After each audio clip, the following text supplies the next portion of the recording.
Hello hi అండి. నేనైతే ఈరోజు కుక్కర్లో ఈ సింపుల్గా బిర్యానీ ఎలా చేసుకోవాలనేది చూపిస్తానండి. ఫస్ట్ నేనైతే కుకింగ్ ఆయిల్ వేసుకున్నాను, తర్వాత నెయ్యి 1 స్పూన్ వేసుకున్నానండి. నేను ముందుగానే ఇలా అన్నీ కట్ చేసి పెట్టుకున్నానండి.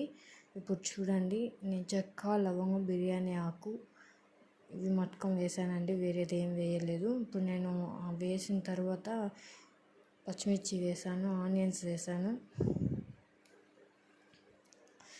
చాలా సింపుల్గా టేస్టీగా ఉంటుందండి. ఒకసారి మీరు కూడా ఇంట్లో ట్రై చేయండి.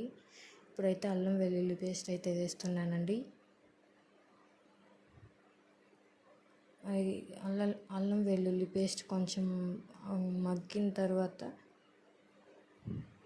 ఆనియన్స్, అల్లం వెల్లుల్లి పేస్ట్ కొంచెం వేగిన తర్వాత ఇప్పుడైతే నేను పుదీనా వేస్తున్నాను.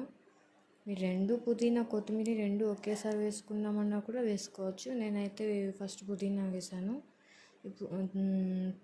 ఇప్పుడైతే నేను కొత్తిమీర వేస్తున్నానండి.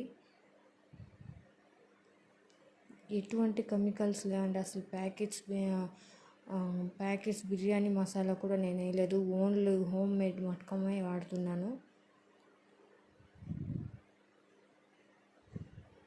ఇప్పుడు నేను టమోటా వేస్తున్నాను.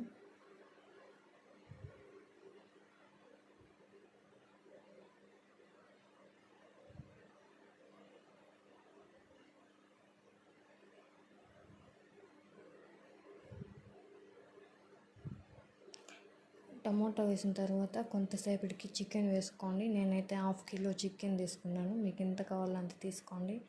చికెన్ వేసి బాగా మిక్స్ చేసుకోండి.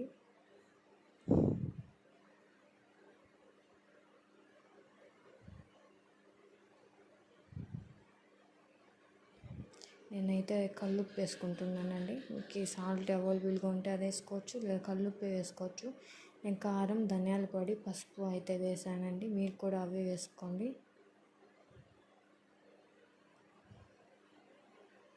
లేదు మేము గరం మసాలా వేసుకున్నామన్నా వేసుకోవచ్చు, చికెన్ బిర్యానీ మసాలా కూడా వేసుకోవచ్చండి. నేను ఏది యూజ్ చేయలేదండి. ఇప్పుడు పెరుగు అయితే వేసుకున్నాను. బాగా మిక్స్ చేసేయండి.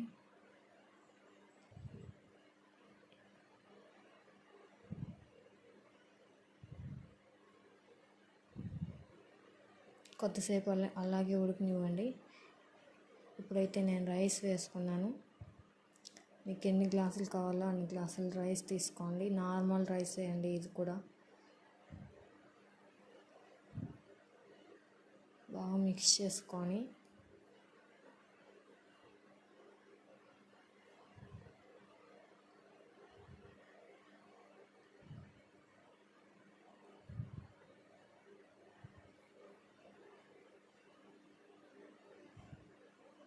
ఇప్పుడైతే నేనైతే వాటర్ పోస్తున్నానండి. ముందుగానే కొలతలో తీసుకున్నాను. మీరు 2 గ్లాసులు రైస్ పెడితే 3 గ్లాసులు వాటర్ మట్టుకమే పోయండి. అప్పుడు రైస్ పల్పలాని వస్తుంది. ఎక్కువ వాటర్ పోస్తే నున్నగా అయిపోతుంది, గంజిగా.